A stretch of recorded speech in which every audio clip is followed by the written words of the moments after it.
Episode की शुरुआत में जॉय के बचपन के कुछ फ्लैशेस सामने आते हैं। तब जॉय एल्मा से थोड़ी खफा थी। वर्तमान में एस्टवान एल्मा को कॉर्निवा का वही घटना याद दिलाता है जहां डेस्ली नामक 5 साल की बच्ची का रेप और हत्या हुई थी। हत्यारे को 30 साल की सजा हुई थी और उसने जेल में स्टाफ की पिस्टल छीनकर खुद को गोली मार ली थी। उसका केस लियो यानी एल्मा के पति के पास था। वहाँ हत्यारे का 15 साल का बेटा मौजूद था। वो एल्मा से कहता है दारियो उसी हत्यारे का बेटा है और वो लियो पर वार करने वाला है। पर एल्मा अब क्या करे।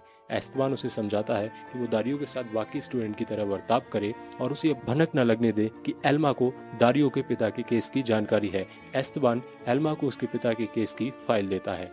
लियो अदालत से कुछ वक्त के लिए छुट्टी लेने की बात एस्तेबान से कहता है। एस्तेबान डेस्ली का केस उसके सामने दोहराता है और पूछता है क्या वो केस तुम्हारे लिए महत्वपूर्ण था। एस्तेबान उस केस का जिक्र अब क्यों कर रहा है, ये सवाल लियो के मन में आता है। एस्तेबान उसे बताता है कि उस केस के दौरान उसके पैर में गोली लगी थी, इसलिए जांच की जिम्मेदारी किसी और ने संभाली थी। हालिया एस्तेबान को पता चला है कि ब्रेंडा उस केस में गवाह थी। तब लियो कहता है कि तुम जबरन ही ब्रेंडा की मौत को उस केस से जोड़ने की कोशिश कर रहे हो। वहाँ उस केस में और भी कई गवाह थे।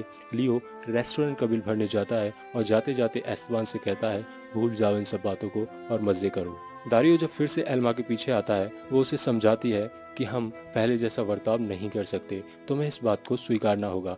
दारियो कसम खाता है कि वो उसकी शादी बर्बाद नहीं करेगा। जैसे ही एल्मा जाने लगती है दारियो उसे अपनी ओर खींचता है और कहता है मैं तुमसे प्यार करता हूँ। एल्मा कहती है मुझे सोचने के लिए थोड़ा वक्त दो।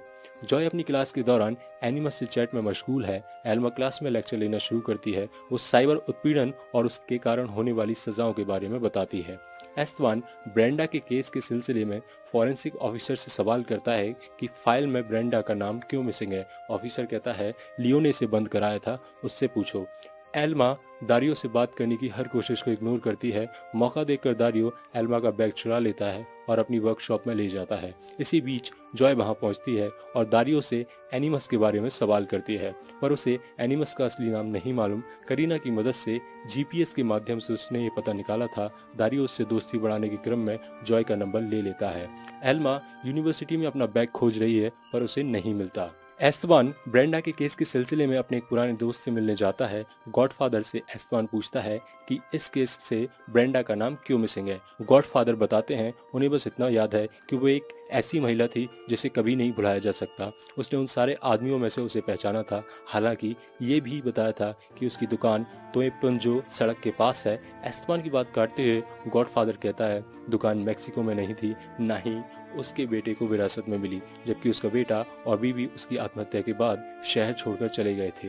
एस्तेबान ने गॉडफादर से एंटोनी के बारे में जानने की इच्छा जाहिर की। एल्मा साइकेट्रिस्ट से दारियो का सच शेयर करती है। दारियो एल्मा का बैग खोलने की कोशिश में सफल हो जाता है। उसे एंटोनियो द्वारा यानी उसके पिता द्वारा किए गए अपराधों के सिलसिले नामक फाइल हाथ लगती है। जॉय एनिमस के लिए पागल हुई जा रही है और उसे मिलने के लिए मैसेज भेजती है।